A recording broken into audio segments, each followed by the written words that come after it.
नमस्कार मित्रों, स्वागत है आपका मेरे इस चैनल पर। आप सभी को इंदिरा एकादशी की शुभकामनाएं।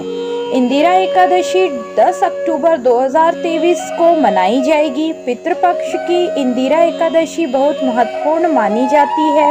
मान्यता है कि इंदिरा एकादशी व्रत के प्रताप से पितरों को यमलोक में यातनाएं नहीं सहनी पड़ती, उन्हें मोक्ष की प्राप्ति होती है। इंदिरा एकादशी का महत्व। धर्मराज युधिष्ठिर कहने लगे कि हे भगवान, मैंने भाद्रपद शुक्ल एकादशी का सविस्तार वर्णन सुना। अब आप कृपा करके मुझे आश्विन माह के कृष्ण पक्ष की एकादशी के विषय में बतलाइए। इस एकादशी का क्या नाम है तथा इसके व्रत का क्या विधान है? इसका व्रत करने से किस फल की प्राप्ति होती है? भगवान श्री कृष्ण कहने लगे, आश्विन माह के कृष्ण पक्ष की एकादशी का नाम इंदिरा एकादशी है। यह एकादशी पापों को नष्ट करने वाली है तथा पितरों को अधोगति से मुक्ति देने वाली होती है। हे राजन, ध्यान पूर्वक इसकी कथा सुनो। इसके सुनने मात्र से ही वाजपेयी यज्ञ का फल मिलता है। इंदिरा एकादशी व्रत कथा। प्राचीन काल में सतयुग के समय महिष्मती नाम की नगरी में इंद्रसेन नाम का एक प्रतापी राजा धर्म पूर्वक अपनी प्रजा का पालन करते हुए शासन करते थे। वह राजा पुत्र पौत्र और धन आदि से संपन्न और भगवान विष्णु के परम भक्त थे। एक दिन जब राजा सुख पूर्वक अपनी सभा में बैठे थे तो आकाश मार्ग से महर्षि नारद उतरकर उसकी सभा में आए। राजा उन्हें देखते ही हाथ जोड़कर खड़े हो गए और विधि पूर्वक आसन दिया। सुख से बैठकर मुनि ने राजा से पूछा कि राजन, आपके सातों अंग कुशल पूर्वक तो है, तुम्हारी बुद्धि धर्म में और तुम्हारा मन विष्णु भक्ति में तो रहता है। देवर्षि नारद की ऐसी बात सुनकर राजा ने कहा, हे महर्षि, आपकी कृपा से मेरे राज्य में सब कुशल है तथा मेरे यहाँ यज्ञ कर्म आदि सुकृत्य हो रहे हैं। आप कृपा करके अपने आगमन का कारण कहिए। तब ऋषि कहने लगे कि हे राजन, आप आश्चर्य देने वाले मेरे वचनों को सुने। मैं एक समय ब्रह्मलोक से यमलोक को गया। वहाँ श्रद्धा पूर्वक यमराज से पूजित होकर मैंने धर्मशील और सत्यवान धर्मराज की प्रशंसा की।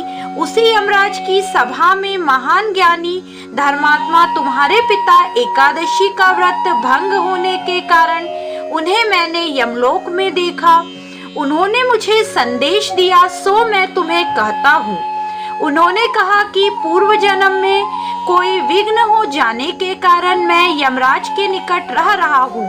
सो हे पुत्र, यदि तुम आश्विन कृष्ण इंदिरा एकादशी का व्रत मेरे निमित्त करो तो मुझे स्वर्ग की प्राप्ति हो सकती है।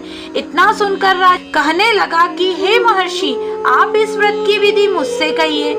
नारद जी कहने लगे, अश्विन मास की कृष्ण पक्ष की दशमी के दिन प्रातः काल श्रद्धा पूर्वक स्नान से निवृत्त पुनः दोपहर को नदी आदि में जाकर स्नान करे। फिर श्रद्धा पूर्वक पितरों का श्राद्ध करे और एक बार भोजन करे। प्रातः होने के बाद एकादशी के दिन दातून करके स्नान करे। फिर व्रत के नियमों का भक्ति पूर्वक ग्रहण करता हूँ प्रतिज्ञा करे, मैं आज संपूर्ण भोगों को त्याग कर निराहार एकादशी का व्रत करूँगा।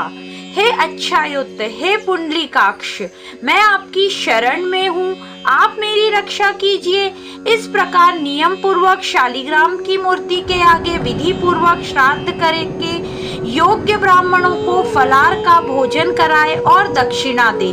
पितरों के श्राद्ध से जो बच जाए उसको सूंघ कर गौ माता को दे दे तथा धूप दीप गंध पुष्प नैवेद्य आदि सब सामग्री से ऋषिकेश भगवान का पूजन करे।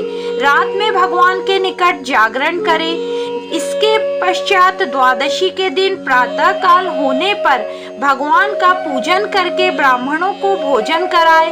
भाई बंधु स्त्री और पुत्र सहित आप भी मौन होकर भोजन करें। नारद जी कहने लगे कि हे राजन, विधि पूर्वक यदि तुम आलस्य रहित होकर इस एकादशी का व्रत करोगे तो तुम्हारे पिता अवश्य ही स्वर्ग लोक को जाएंगे।